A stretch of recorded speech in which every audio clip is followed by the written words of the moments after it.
tema hoje da mensagem é uma continuidade da palavra de domingo. Uma igreja para um novo mundo. Nós vamos continuar nesse tema. Nós vamos mudar o texto, mas nós vamos continuar nessa temática. Uma igreja para um novo mundo, parte 2. Então seria o nosso tema hoje. Certo? Ou é nosso tema hoje. O texto que eu quero compartilhar com vocês está lá em Marcos capítulo 2. Domingo passado, nós vimos o desafio dessa igreja para o novo mundo nos dias de hoje. Nós vimos lá em Mateus capítulo 28, a grande comissão. E nós vimos que a grande comissão, ela não é uma condição para a igreja. O ir e fazer discípulo não é algo condicional para a igreja. Mas é algo que nasce na igreja com responsabilidade da igreja. Debaixo de uma ordem que tem toda a autoridade nos céus e na terra, que foi a ordem de Jesus Cristo fazer discípulos. E nós vimos o desafio de ir e fazer discípulos. E vimos duas características que essa igreja, para esse novo mundo, ela precisa ter em meio à realização dessa ordem, em meio ao fazer discípulo. Há duas grandes características. A primeira, essa igreja ela não pode, de forma alguma, abrir mão do evangelho, do conteúdo, da essência. Nós não podemos abrir mão do evangelho, nós nascemos no evangelho, para viver o evangelho, para ser transformado pelo evangelho e para anunciar o evangelho. E a gente viu como Paulo, ele é flexível em algumas questões culturais, como alimento, e ele é flexível nessa área, mas nós vimos que quando a coisa é com relação ao evangelho, quando a ideia é mudar o evangelho, é produzir um outro evangelho que não seja o evangelho de Cristo, o evangelho da graça, Paulo vira fera. Ao ponto, lá em Gálatas, de Paulo dizer que esses que querem mudar o evangelho, esses que estão querendo formar um outro evangelho que não é evangelho, sejam anátemas, sejam amaldiçoados, tais pessoas que querem mudar o evangelho. Ele não abre mão do evangelho. Ele é flexível com relação a alguns pontos da cultura, mas do evangelho ele não abre mão. Portanto, uma igreja que quer ser relevante para este novo mundo que se surge entre nós, é uma igreja que não abre mão do evangelho. Mas também é uma igreja que dialoga com a cultura. É uma igreja que não é presa, confinada às quatro paredes. Porque se nós temos a ordem de fazer discípulo, isso implica que nós precisamos dialogar. Isso implica que a igreja precisa conversar. E precisamos conversar no mundo hoje.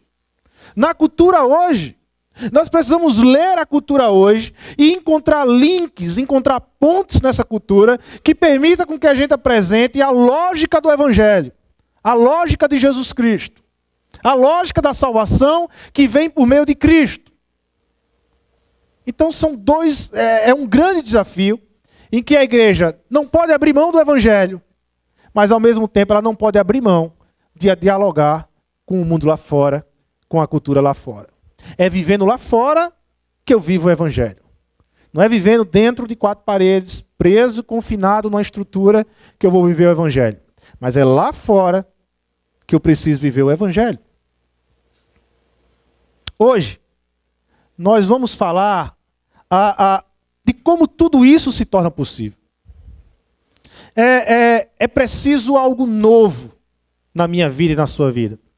É preciso algo que entre em mim e que provoque transformação na minha vida e na sua vida. Sem isso, é impossível viver a proposta do fazer discípulos. Eu preciso ser transformado. Eu preciso abrir mão das estruturas antigas, das estruturas que de repente eu aprendi para abraçar o novo, para abraçar o evangelho da graça, para ser transformado pelo novo e apresentar o novo lá fora. E aqui tem um texto em Marcos capítulo 2, que é muito interessante, e a partir daí nós vamos rever também todo o capítulo 2. Mas no verso 22, olha o que é que Jesus diz. Marcos capítulo 2, nós temos aqui uma estrutura de controvérsias. Jesus ele está quebrando paradigmas. Jesus está indo contra a toda a estrutura religiosa de Israel. Marcos capítulo 2, você vai ver, e a gente vai ainda parar sobre isso. Mas olha o que é que ele diz no verso 22. Creio eu que o verso 22 é o centro de Marcos capítulo 2. Então ele diz assim: e ninguém põe vinho novo em vasilha de couro velha. Se o fizer, o vinho rebentará a vasilha. E tanto o vinho quanto a vasilha se estragarão. Ao contrário, põe-se vinho novo em vasilha de couro nova. Vamos repetir essa última parte? Ao contrário, põe-se vinho novo em vasilha de couro nova. Talvez algumas versões tenham odre novo. Jesus ele tem chamado a quebrar os paradigmas. E aqui a ideia é vinho novo, vasilha nova. Vinho novo, vasilha nova. Não se carrega o vinho novo se a vasilha não for nova.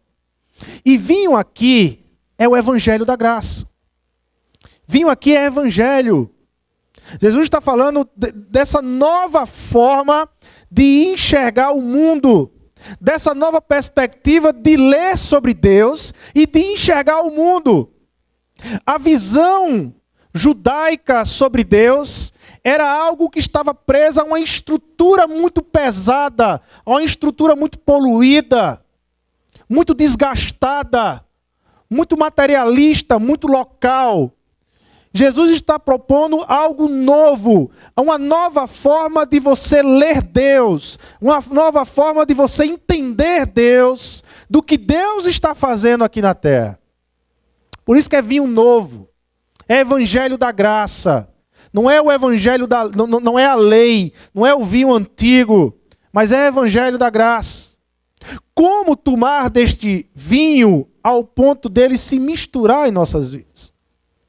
Como a gente beber desse vinho novo ao ponto de nós abandonarmos essa estrutura religiosa que ora a gente constrói, ou ora a gente recebeu e herdou, ligada ainda ao eu, a ideia do merecimento, alimentando o nosso desejo de controlar, de moldar Deus, de viver sobre a nossa própria agenda, sobre as nossas preferências, e abrir mão de tudo isso para viver a agenda de Deus, as preferências de Deus, o jeito de Deus, o que Deus quer e propõe para a sua igreja. O evangelho que se mistura na vida e não apenas nos limites religiosos, mas um evangelho que vai além dos limites religiosos, além das estruturas religiosas. Um evangelho que, na verdade, quebra essas estruturas e nos faz viver algo novo para um mundo novo. A pergunta, então, é: que igreja nós queremos ser? Que igreja eu e você nós queremos ser? E em Marcos capítulo 2, propõe duas características dessa igreja. Primeiro, uma igreja que bebeu do vinho novo. Uma igreja relevante para este mundo é uma igreja que experimentou, que bebeu do vinho novo. Segundo, uma igreja relevante para este mundo é uma igreja que ela é odre novo, vasilha de couro nova. Porque vinho novo em vasilha de couro velha arrebenta a vasilha. A vasilha não sustenta o vinho novo. Arrebenta e se perde tudo. Portanto, para carregar o vinho novo, que é o evangelho da graça, nós temos que ser vasilha nova. Nós temos que ser vasilha de couro nova. A nossa mentalidade tem que mudar. E o primeiro ponto, então, é uma igreja que bebeu do vinho novo. Uma igreja que bebeu do vinho novo é uma igreja que ouviu o evangelho de Jesus e que tenta tirar o máximo que puder de religião, da institucionalização da fé. que por meio desse evangelho que bebemos, que desse evangelho da graça que recebemos, nós tentamos ao máximo quebrar todo tipo de estrutura, de institucionalização de uma fé religiosa que não consegue acompanhar, que não consegue sustentar o evangelho da graça. É jogar fora isso. É uma igreja pautada no simples, focada no simples. E o que eu quero dizer com simples aqui? Olha para Jesus. Veja como Jesus viveu. Veja como ele transmitiu o evangelho. Veja como a transmissão do evangelho ela foi relacional. Foi na caminhada.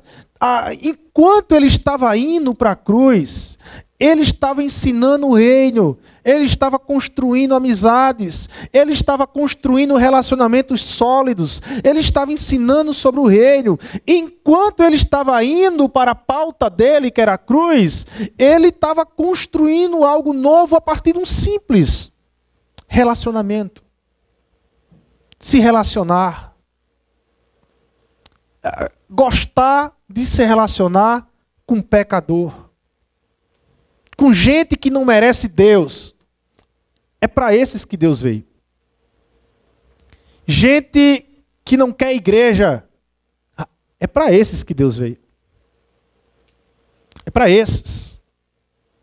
Talvez eu e você, talvez alguns aqui tiveram essa história de antes de chegar nesse meio aqui e de estarmos familiarizados com tudo isso aqui, nós olhávamos para os crentes e dizia, eu nunca quero ser aquilo.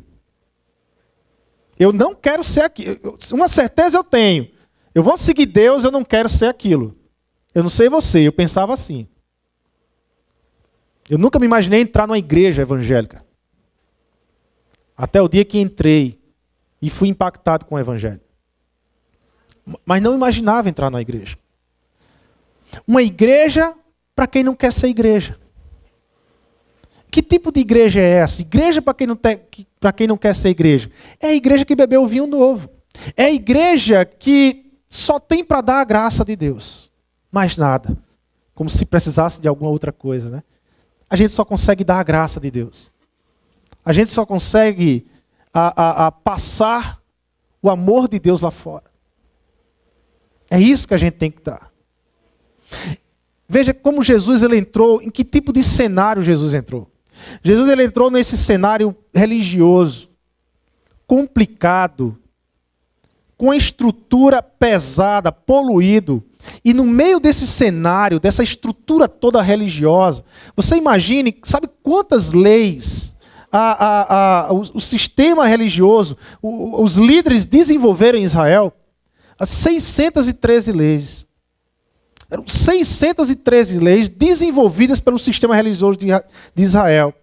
Essas leis eram divididas em leis chamadas mandamentos afirmativos, aquilo que você pode fazer, e mandamentos negativos, aquilo que você não pode fazer. É interessante, os mandamentos negativos, eles tinham 365 mandamentos negativos. Para cada dia do ano você tinha algo, não faça isso, não faça aquilo, não faça isso. É nessa estrutura pesada e nesse sistema poluído que Jesus ele entra.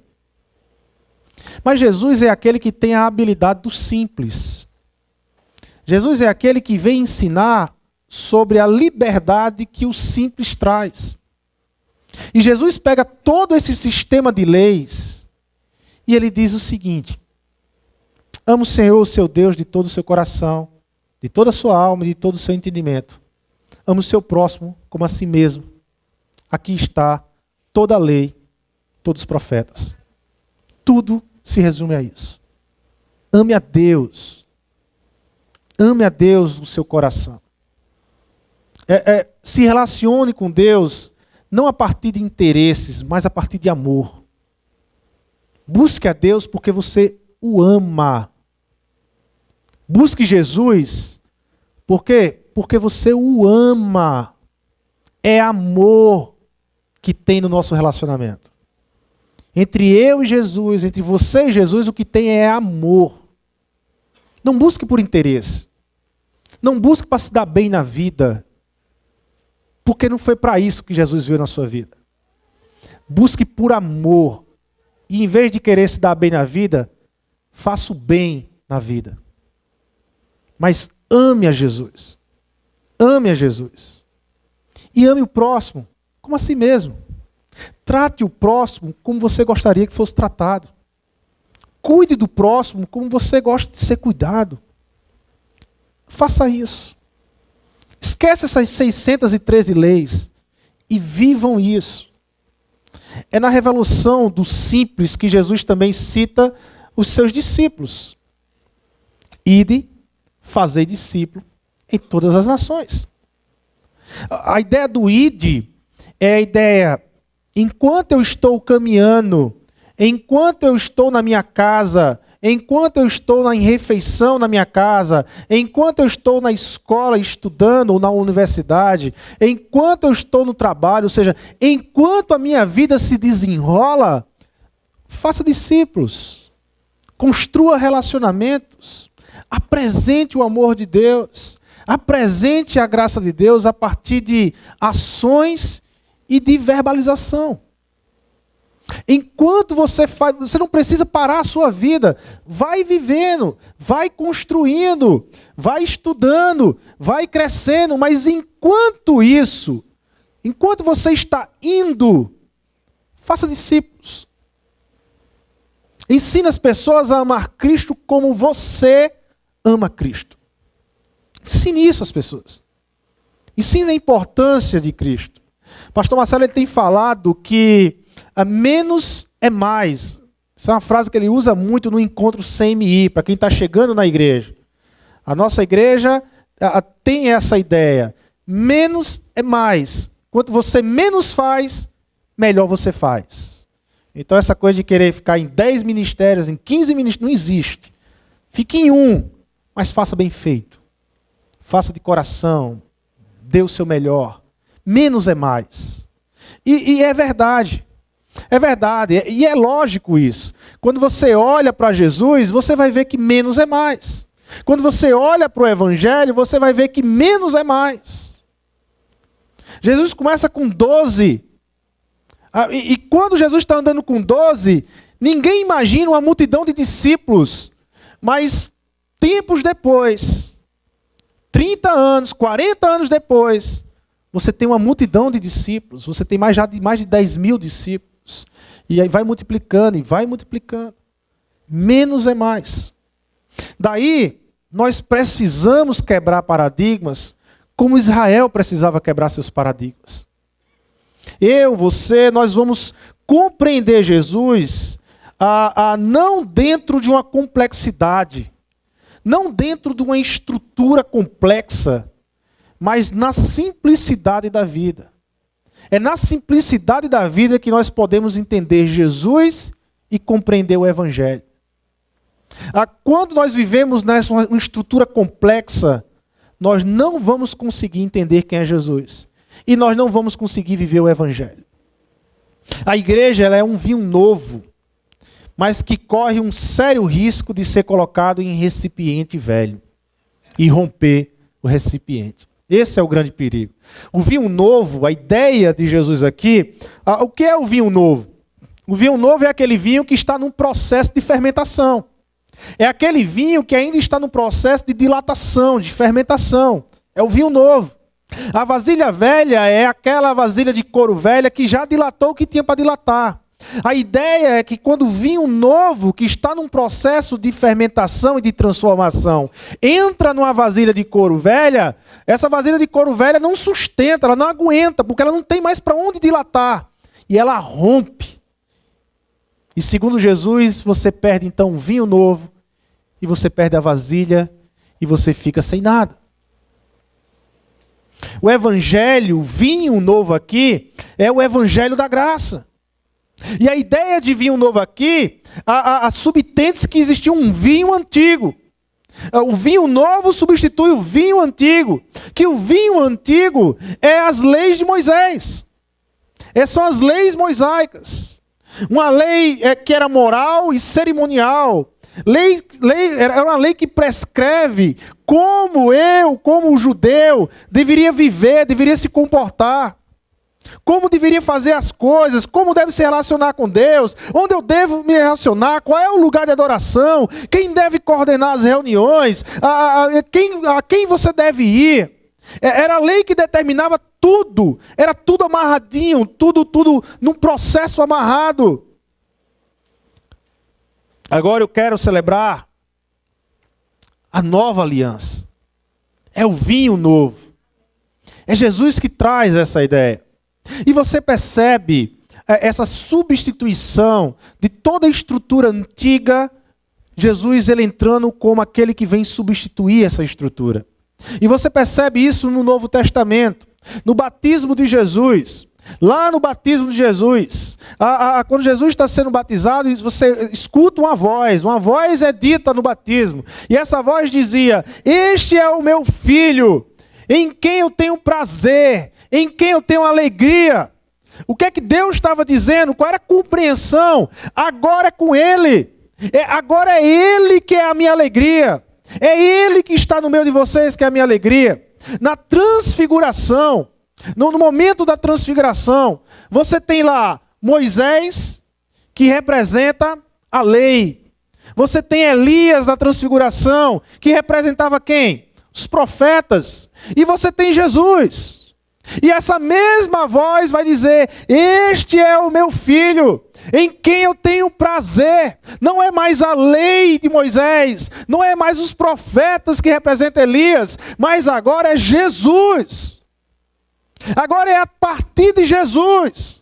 Vocês querem conhecer quem eu sou? Vocês querem conhecer qual é a minha proposta para vocês? Vocês querem se relacionar comigo? É somente a partir dele, porque é nele em que eu tenho prazer, é nele em que está a minha alegria.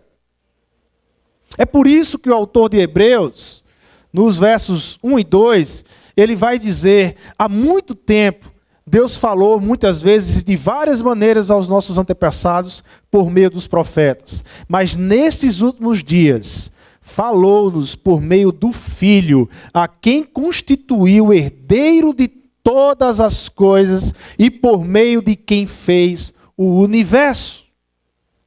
Agora é Jesus.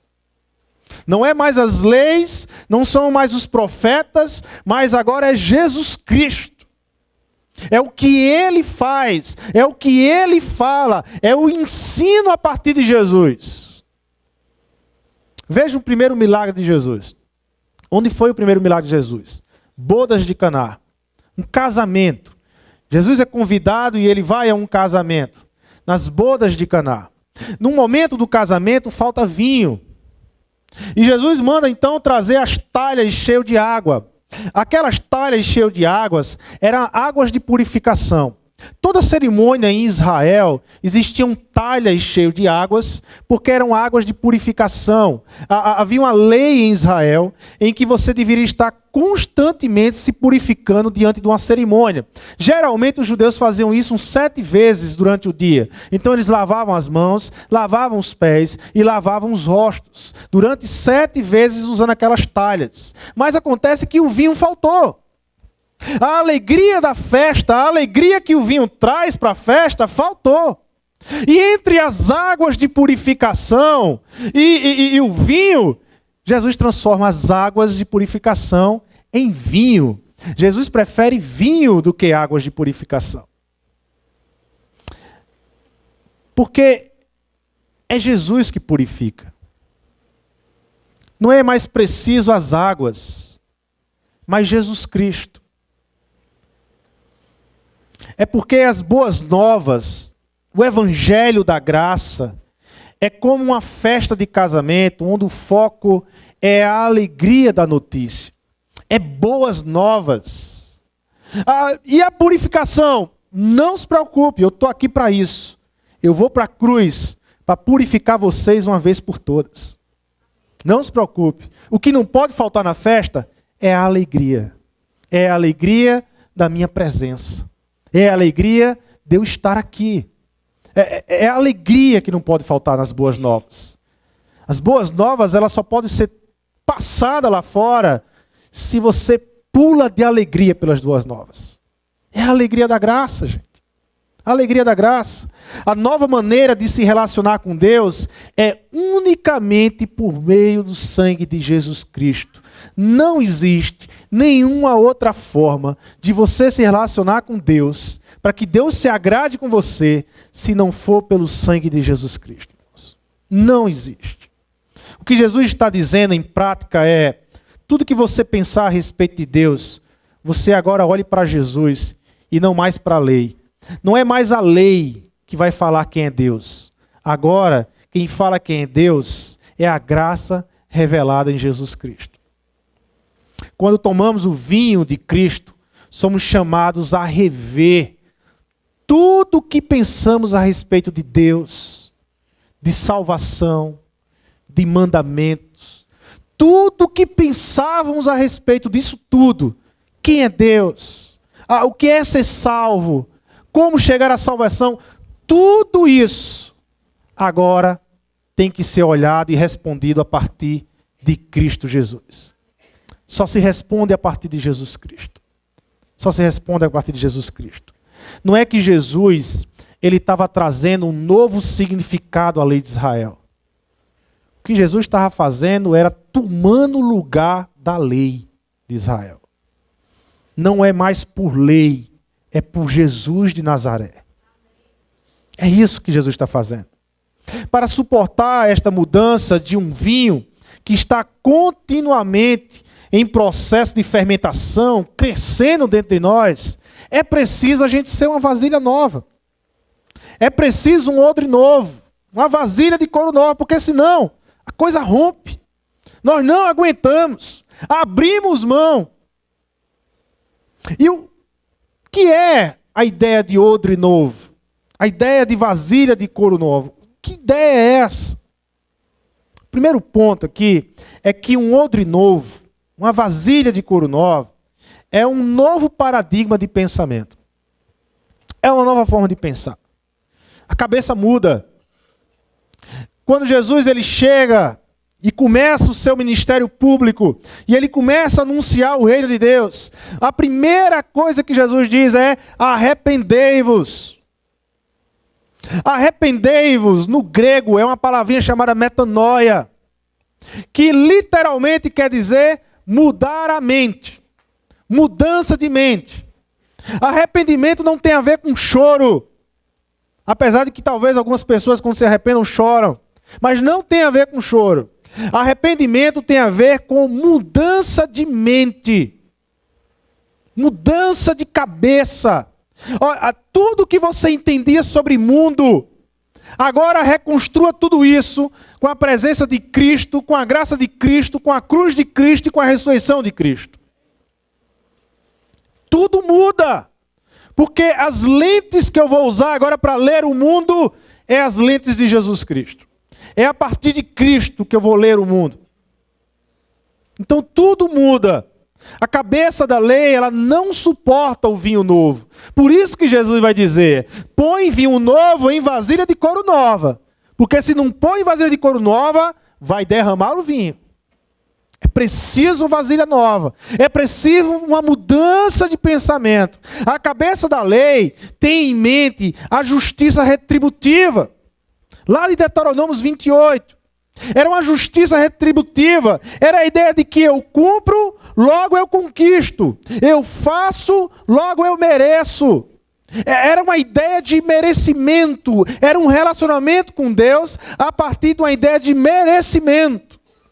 Veja o que é que diz Deuteronômio 28, verso 1 e 2. Se vocês obedecerem fielmente ao Senhor, ao seu Deus, e seguirem cuidadosamente todos os seus mandamentos, que hoje lhes dou, o Senhor, o seu Deus, os colocará muito acima de todas as nações da terra. Todas essas bênçãos virão sobre vocês e os acompanharão, se vocês obedecerem ao Senhor, ao seu Deus. Agora veja, no final de Deuteronômio, no próprio capítulo 28, 15 e 16, diz assim: entretanto, se vocês não obedecerem ao Senhor, ao seu Deus, e não seguirem cuidadosamente todos os seus mandamentos e decretos que hoje lhes dou, todas estas maldições cairão sobre vocês e os atingirão. Vocês serão amaldiçoados na cidade e serão amaldiçoados no campo. Veja que sentença forte. E eu pergunto, Israel cumpriu? Israel conseguiu guardar todos os mandamentos que Deus deu para Israel? Não. Israel não cumpriu. Mas aí então vem Deus. Ele entra na história, na pessoa de Jesus Cristo, encarna e apresenta um plano que estava oculto. Plano da graça. Que apesar de que quando nós lemos no Antigo Testamento, nós vamos ver meio que pinceladas da graça. O Antigo Testamento, ele aponta para Cristo. Ele aponta para o Novo Testamento. E você olhando, lendo com mais atenção o Antigo Testamento, você vai ver, vai começar a enxergar algumas pinceladas da graça. Algumas pinceladas. Por exemplo, Davi comete pecado, adultério. A lei de Israel diz claramente, é preciso Davi ser apedrejado. Não tem como escapar, é lei. O que é que Deus faz com Davi? Deus manda Natã. Natã confronta Davi. Davi se arrepende. Ora ao Senhor, cai em prantos com o Senhor. E Davi não é apedrejado. Davi não é apedrejado. Você começa a ler a história vai passando, e acabou. Não tem apedrejamento para Davi. Graça, favor imerecido, que Davi experimenta. Mesmo num tempo que a graça ainda não havia surgido, materializada em Jesus Cristo. O Antigo Testamento tem esses apontamentos para a graça. Tem esses momentos que você olha e diz, aqui é só graça de Deus no Antigo Testamento. Apontando para a revelação em Jesus Cristo. Grande plano de Deus. Graça de Deus. Graça de Deus. Deus sabe, irmãos, que eu e você, nós não vamos conseguir cumprir. Deus sabe que eu e você, nós jamais chegaremos a viver a moral de Deus. Os conceitos morais de Deus. Nós não vamos viver. E sabe o que é que Deus preparou para mim e você? Mesmo assim, Deus diz, eu vou amar vocês. Eu vou amar vocês, eu vou amar o pecador. Eu vou amar aquele que não consegue atingir a minha moral. Aquele que não consegue viver os meus conceitos. Esse eu vou amar. Olha o que é que Jesus diz aqui em Marcos capítulo 2, verso 17. Quando ele é questionado por estar sentado na mesa com pecadores e comendo com pecadores. Olha o que é que Jesus diz.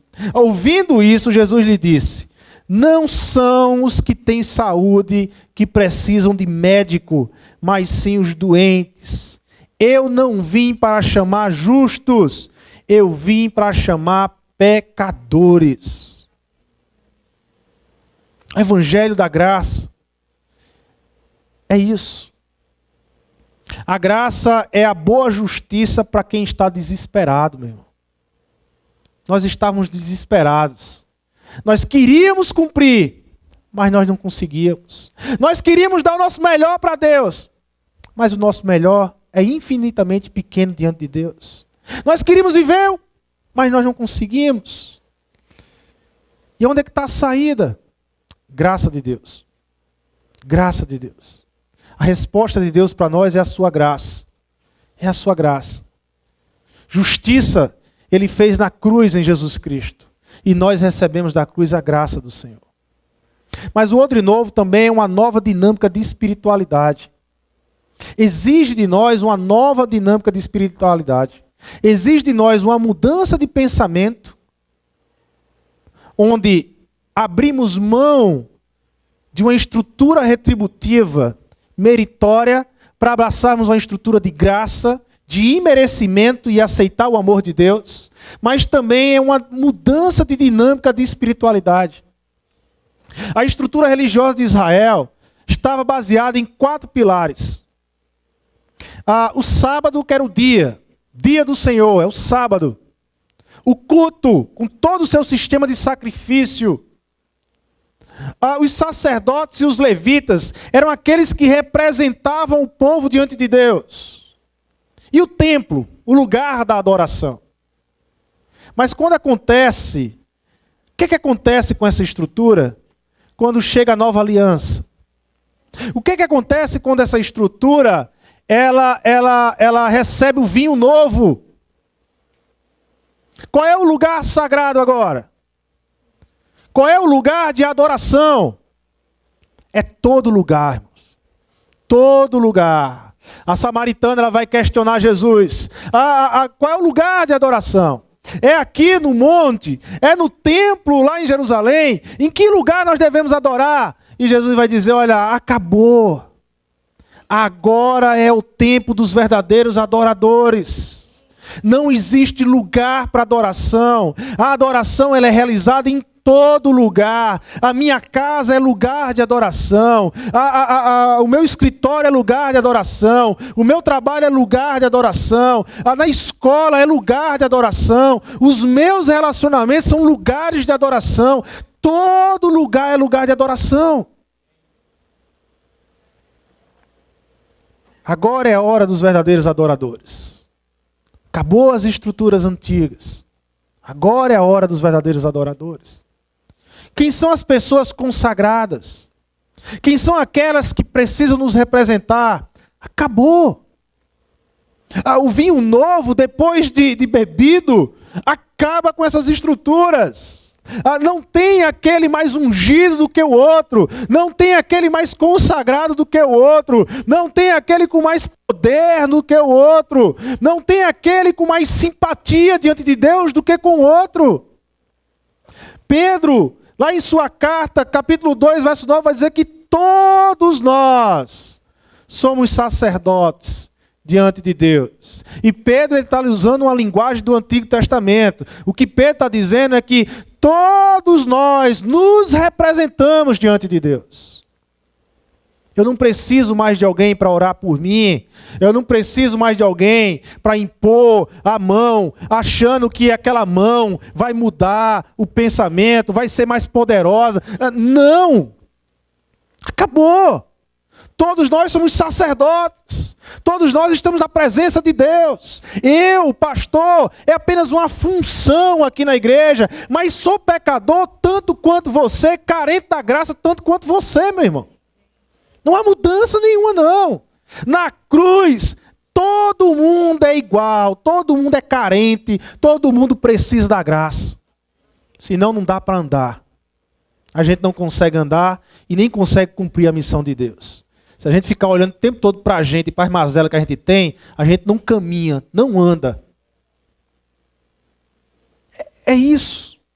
O vinho novo, ele acaba com isso. É uma experiência com Deus, acontece na alma, no íntimo de cada um. Aqui nós temos o povo reunido, a comunidade reunida, pela graça de Deus, para agradecer a Deus a semana que Deus nos dá. Para celebrar juntos a semana que Deus tem nos dado. Mas todos nós agora temos acesso. O vinho novo, ele exige uma estrutura nova. Ele exige uma mudança de pensamento e ele exige uma mudança de espiritualidade. Exige isso. Não importa mais a gente ficar se apegando a estruturas, sabe? Se apegar à estrutura. Se a estrutura ela estiver pesada, se a estrutura ela estiver impedindo que se apresente o vinho novo, se a estrutura ela estiver impedindo o evangelho, a expansão do evangelho, quebra-se as estruturas e faz uma estrutura nova. Mas o que a gente não pode abrir mão é do evangelho, da essência, do vinho novo. Se o odre não está sustentando mais o vinho, tira-se o odre e põe um odre novo. Se o meu jeito de ser, porque eu sou assim, e fulano está se relacionando comigo, é meu amigo, é minha amiga, mas ele tem que entender os limites, porque eu sou assim, porque eu não vou mudar, tem que mudar. Se o jeito de você ser está impedindo que o evangelho que está dentro de você não seja transmitido, tem que mudar. Não fique se agarrando a estruturas antigas que impedem com que o evangelho seja propagado lá fora. Mas quebra essa estrutura e põe outra estrutura nova para sustentar, para carregar, para transmitir o vinho novo lá fora. É isso que Jesus está dizendo. Tem que haver uma mudança. Porque se não houver mudança, vocês não vão entender o evangelho da graça, vocês não vão viver sobre o evangelho da graça e vocês não vão transmitir o evangelho da graça. Vocês ainda vão querer transmitir a lei do mérito, o relacionamento retributivo de Israel com Deus lá fora. Vocês ainda vão teimar com isso. Agora, o que é que esse vinho novo provoca na gente? O que é que esse vinho novo provoca naqueles que bebem do vinho novo? Ele provoca gente que vive na graça e pela graça. E aí eu quero olhar a estrutura de Marcos capítulo 2. Passar com vocês pela estrutura de Marcos capítulo 2. Gente, se eu não conseguir viver por graça e transmitir a graça, eu não consigo viver por Jesus e nem transmitir Jesus. Não tem como você compreender o Evangelho e Jesus sem saber a real profundidade que a graça traz na sua vida. Não tem como. Não tem como. Não tem como você desassociar o evangelho da graça de Deus. Não tem como você desassociar Jesus da graça. É uma coisa só. É misturado. É um pacote que chega a nós. Não tem como. Olha para a estrutura de Marcos capítulo 2. E você vai perceber que Jesus está quebrando as estruturas do sistema religioso de Israel e demonstrando um novo sistema, o sistema do vinho novo, o da graça de Deus. Poucos dias depois, tendo Jesus entrado novamente em Cafarnaum, o povo ouviu falar que ele estava em casa. Então muita gente se reuniu ali de forma que não havia lugar nem junto à porta.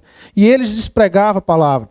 Vieram alguns homens trazendo um paralítico carregado por 4 deles. Não podendo levá-lo até Jesus por causa da multidão, removeram parte da cobertura do lugar onde Jesus estava e, pela abertura do teto, baixaram a maca em que estava deitado o paralítico. Vendo a fé que eles tinham, Jesus disse ao paralítico: filho, os seus pecados estão perdoados. Gente, imagina a cena. Qual era a perspectiva desse paralítico ao chegar diante de Jesus? O que é que esse paralítico mais sonhava?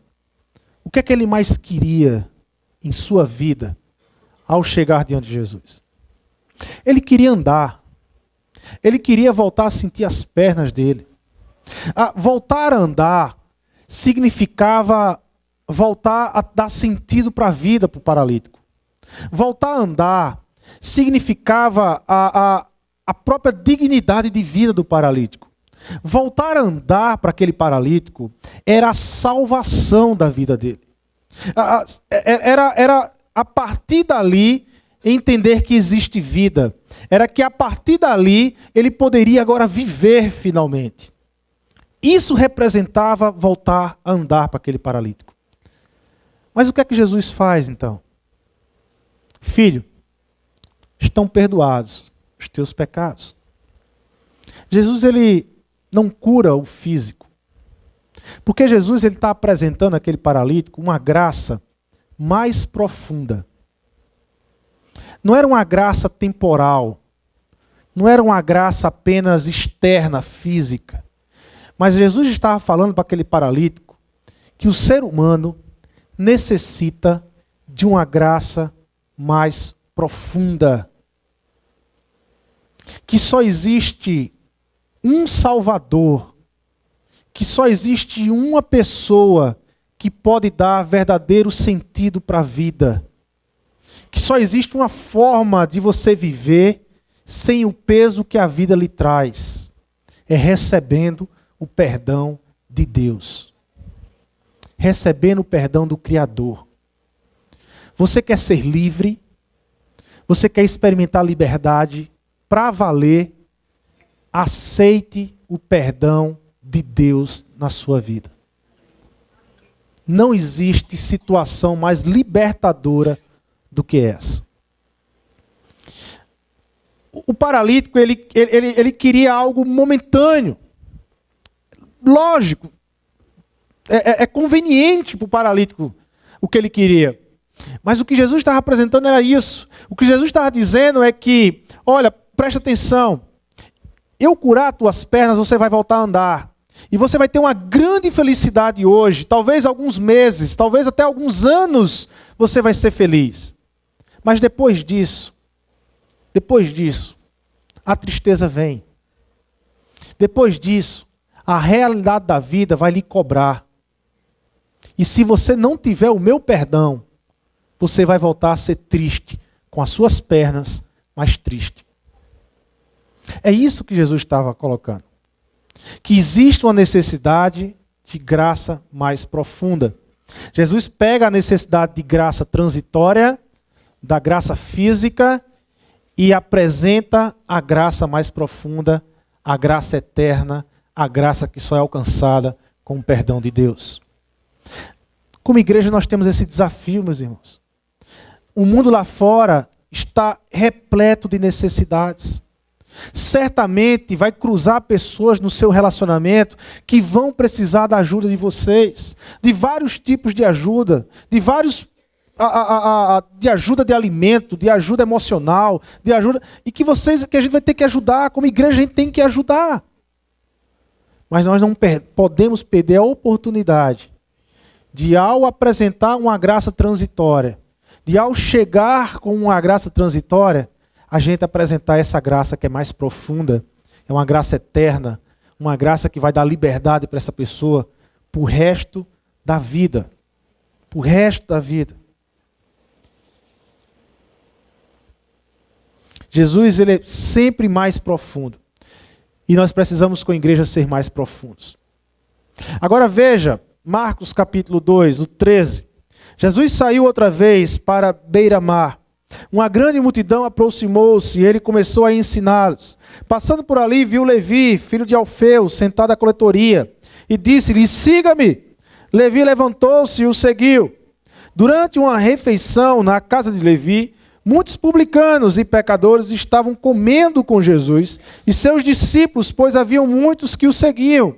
Quando os mestres da lei, que eram fariseus, o viram comendo com pecadores e publicanos, perguntaram aos discípulos de Jesus: por que ele come com publicanos e pecadores? Ouvindo isso, Jesus lhes disse: não são os que têm saúde que precisam de médico, mas sim doentes. Eu não vim para chamar justos, mas para chamar pecadores. A graça que nós precisamos como igreja apresentar lá fora é uma graça também companheira. Uma graça que caminha com pecadores. Gente, além de você, quantos pecadores tem sentado na sua mesa? E quando eu falo de mesa, entenda, mesa é vida. Quantos pecadores tem sentado na sua vida? Você tem permitido que eles caminhem com você? Que você tem permitido que eles conheçam a graça profunda na qual você conheceu com Jesus Cristo? Quantos pecadores você tem caminhado? Com quantos pecadores você tem feito questão de se sentar? Não se preocupe com o que as pessoas vão dizer de você. Não se preocupe com o que vão achar porque você está sentando com gente que não presta. O evangelho veio para gente que não presta, como eu e como você. É assim, gente que não presta como a gente, o evangelho chega e salva. Entendeu? Então não fique preocupado com o que as pessoas vão falar. Você tem apresentado a graça de Deus para essas pessoas lá fora. Você tem feito questão de caminhar com pessoas que não merecem a graça, que não merecem salvação, e é justamente os que precisam da graça. Igreja para os que não gostam de igreja. Já pensou nesse tipo de igreja? Já pensou em ser uma igreja para quem não gosta de igreja? Igreja que tem a facilidade de se relacionar com quem não gosta de igreja, e nesse relacionamento transmitir o vinho novo, transmitir o evangelho, fazer com que eles experimentem um pouco do vinho novo. É esse tipo de igreja que nós precisamos ser. O sistema religioso de Israel jogava fora os pecadores. O sistema religioso de Israel não tinha espaço para os pecadores. Mas no vinho novo, na nova concepção de espiritualidade que Jesus traz, é justamente aqui que é o lugar dos pecadores. Não cabe mais aquela arrogância e aquela contradição de que de repente eu que sou tuberculoso, sento do lado de quem está gripado, e quem está gripado vai tossir, e eu fico reclamando porque o cara está tossindo do meu lado se eu já sou um tuberculoso. Ou seja, a igreja é esse hospital. Não cabe você que é doente ficar reclamando porque o outro doente está do seu lado. É todo mundo doente aqui, gente. Se eu e você, nós não tivermos a necessidade de cura em Jesus Cristo, a necessidade de cura a partir da graça, então tudo isso aqui não faz sentido para você. Tudo isso aqui não faz sentido. Porque a igreja é lugar de gente doente. Igreja é lugar de gente como eu e você. Que nós entendemos, que olhamos para dentro de nós, vemos o mau cheiro que é dentro de nós, e nós precisamos do vinho novo. Nós precisamos de coisa nova. Nós precisamos de Jesus. Nós precisamos de Jesus na nossa vida para estar nos transformando diariamente. É igreja.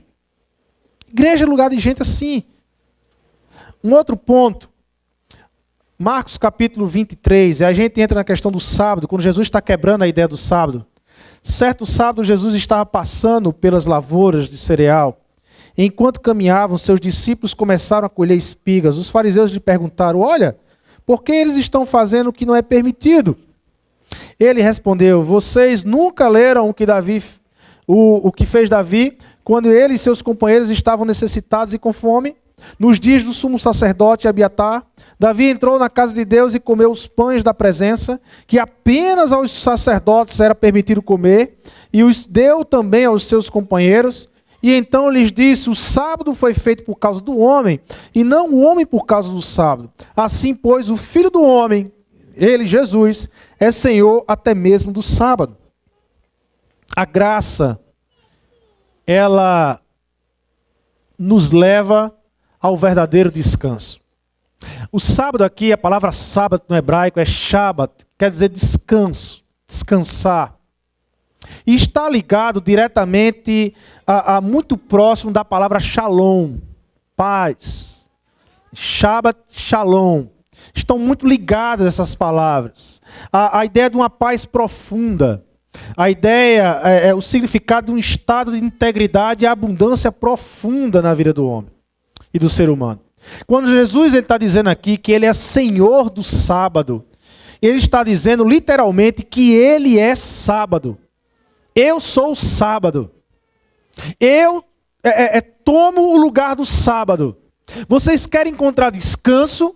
Vocês querem o verdadeiro descanso? Vocês querem agora encontrar o verdadeiro sábado? Sou eu, Jesus Cristo, o verdadeiro sábado na vida daquele que toma o vinho novo.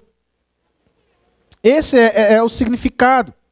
Esse significado de descansar, ele é mais forte em Gênesis capítulo 2.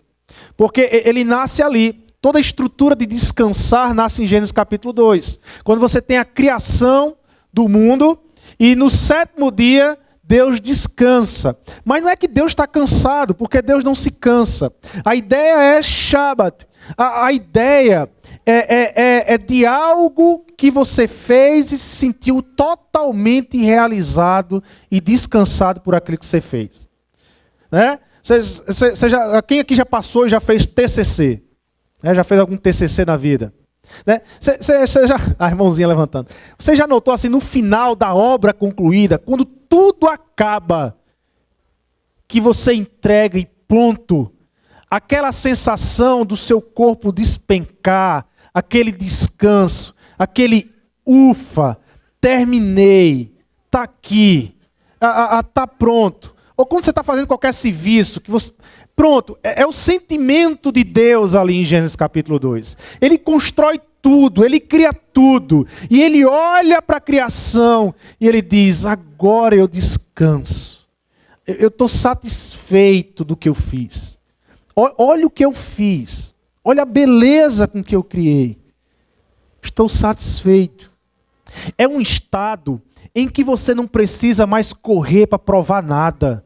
É um lugar, é um estado em que você não fica mais querendo provar se você é bom, se você não é bom, se você merece, se você não merece. Você simplesmente se aceita como um todo. Jesus está dizendo assim, olha, eu sou esse sábado na vida de vocês. Vocês querem descansar para valer? Descansem em mim. Sabe onde nasceu o Shabat de Jesus para as nossas vidas? Não foi lá em Gênesis 2. O nosso Shabat foi colocado em um outro lugar da história. E Deus fez questão que eu e você soubéssemos. Foi quando Jesus, na cruz do Calvário, ele disse, está consumado. Ali é o nosso Shabat. Ali está o nosso sábado, irmãos. Está consumado. Acabou. Acabou. A obra está feita. Se você não precisa mais estar correndo para provar a Deus que você é bom, que você merece, que você não merece. Para com isso. Para de querer ficar provando às pessoas que você é o melhor crente, que você é a melhor pessoa. Para com isso. Descansa em Jesus. Descansa na obra de Jesus Cristo. Sabe, de viver essa competição, essa loucura. E agora o que é que vai ser? Descansa. A obra está consumada. Consumada. E ali aquela palavra, aquela frase de Jesus, não foi apenas para o mundo espiritual. Não foi apenas para Deus. Não foi apenas para aqueles que estavam lá ouvindo, não. Porque por meio do Espírito Santo, quis Deus que aquela palavra de Jesus na cruz do Calvário fosse escrita nos evangelhos, para que um dia eu e você, aqui em 2017, pudéssemos abrir os evangelhos e ler aquela palavra hoje. Está consumado. Jesus fala aquilo para hoje, para nossas vidas. Eu preciso crer no evangelho. Eu preciso crer na palavra de Jesus Cristo. Eu não preciso mais correr para ficar provando nada. Eu já sou amado, você já é amado por Deus eternamente. Eternamente. Paulo, em um dos seus arroubos de fé, né, escrevendo Romanos, Paulo ele vai dizer, olha, nem a morte, nem a vida, nem anjos, nem principados, nem coisa do presente, nem do porvir, nem poderes, nem profundidades, nem espada, nem nudez, nada pode nos separar do amor de Deus que está em Jesus Cristo. O que Paulo estava dizendo é que acabou. Acabou. Acabou a correria. Acabou o tempo de ficar querendo provar. Acabou o tempo de querer ganhar o amor de Deus. Acabou. Deus nos ama em Cristo Jesus e ponto. Agora o mundo lá fora, as pessoas, elas precisam conhecer esse descanso. Elas precisam conhecer que existe este lugar de descanso, de parar a alma e de descansar. Descansar, de aceitar o amor do Criador. O vinho novo provoca isso. O vinho novo provoca isso. Precisamos ser uma igreja que bebeu do vinho novo, que abriu mão do vinho antigo, que rompeu com as velhas estruturas, que agora está vivendo sob uma nova estrutura, uma nova forma de enxergar a espiritualidade, uma nova forma de se relacionar com Deus. Agora não é mais a partir das leis, não é os mandamentos que determinam o meu relacionamento com Deus, mas agora o que determina o meu relacionamento com Deus é com Jesus Cristo. É a partir de Cristo Jesus na minha vida. Uma igreja relevante para um novo mundo, portanto, é uma igreja que bebeu o vinho novo. Ela é focada no simples. Ela é focada no fazer discípulos. Ela prefere construir amizades. Ela prefere construir relacionamentos do que construir estruturas complexas. Ela faz amizades. Ela constrói amizades. Uma igreja relevante para o mundo de hoje, ela é uma igreja também que ela é uma vasilha nova. Porque para carregar o vinho novo tem que ser vasilha nova. Porque senão o vinho se rompe. Ela é uma igreja que ela tem um novo paradigma de pensamento. Ela abandonou o pensamento meritório. Ela abandonou o pensamento retributivo. E ela abraçou um novo pensamento. É o pensamento da graça. É o pensamento que diz, apesar de pecador, recebi a graça de Deus. E isso me basta. Apesar de não ser perfeito, mas eu tenho a graça de Deus. E isso me basta. É uma igreja que também vive uma nova dinâmica de espiritualidade. Ela tanto abriu a mente, como ela agora vive uma nova dinâmica de espiritualidade.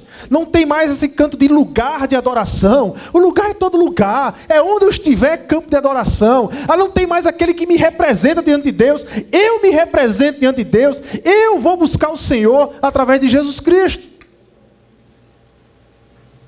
Uma igreja relevante para o mundo de hoje, ela é uma igreja formada por gente que vive na graça e pela graça.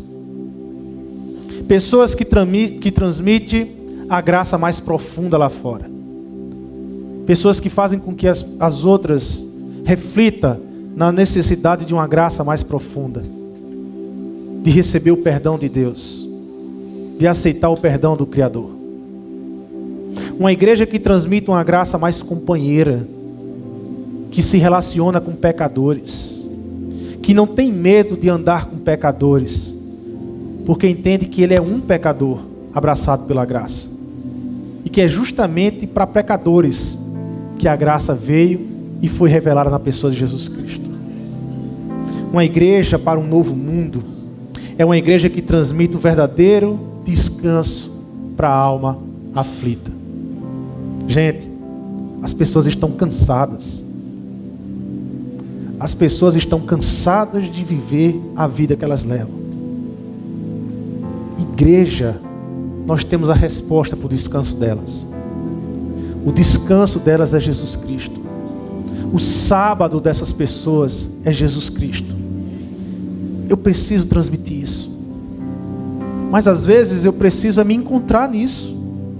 Às vezes sou eu que carrego o vinho novo e estou cansado, estressado. E eu preciso primeiro me encontrar nesse descanso. Eu preciso primeiro me encontrar nesse sábado. De sentir Jesus como meu sábado. Meu descanso. O descanso para a minha alma. O descanso eterno no Senhor Jesus. Que independente do que vai acontecer, eu descanso em Jesus Cristo. Eu preciso viver essa realidade. Que Deus nos ajude a sermos essa igreja para esse novo mundo. Que Deus, por meio do Espírito Santo, nos encoraje a ser essa igreja para esse novo mundo. Nós precisamos ser esse tipo de igreja, irmãos. Porque foi esse tipo de igreja que Jesus fundou aqui na terra. Vamos orar? Senhor Deus e Pai, nós queremos aqui te agradecer, Senhor. Queremos te agradecer pela tua misericórdia, Senhor, pela tua graça que nos alcançou. Porque olhando para mim, Senhor, eu não sou capaz, não sou digno. Mas o que importa? Se o Senhor revelou a graça, se a salvação já não é mais por mérito, mas é por meio do teu sacrifício, Jesus, e eu creio que o Senhor foi à cruz do Calvário pela tua igreja, por mim, por cada um que é a tua igreja. Então, Pai, eu não vou mais ficar olhando para mim, ficando olhando para as minhas limitações. Eu vou olhar para o Senhor Jesus, que me libertou de mim mesmo e me apresentou o verdadeiro descanso. Deus amado, me ajuda, Senhor, nos ajuda como igreja a sermos uma igreja relevante para esse mundo, uma igreja que bebeu do novo vinho e que sustenta sobre uma nova roupagem, uma nova vasilha, uma nova forma de pensar, uma nova forma de viver a espiritualidade com o Senhor, Pai. Nos ajuda, porque é este vinho novo, o Evangelho da Graça, que o mundo tanto precisa e tanto carece. É em teu nome, Jesus, que nós oramos e te agradecemos. Amém, amém e amém.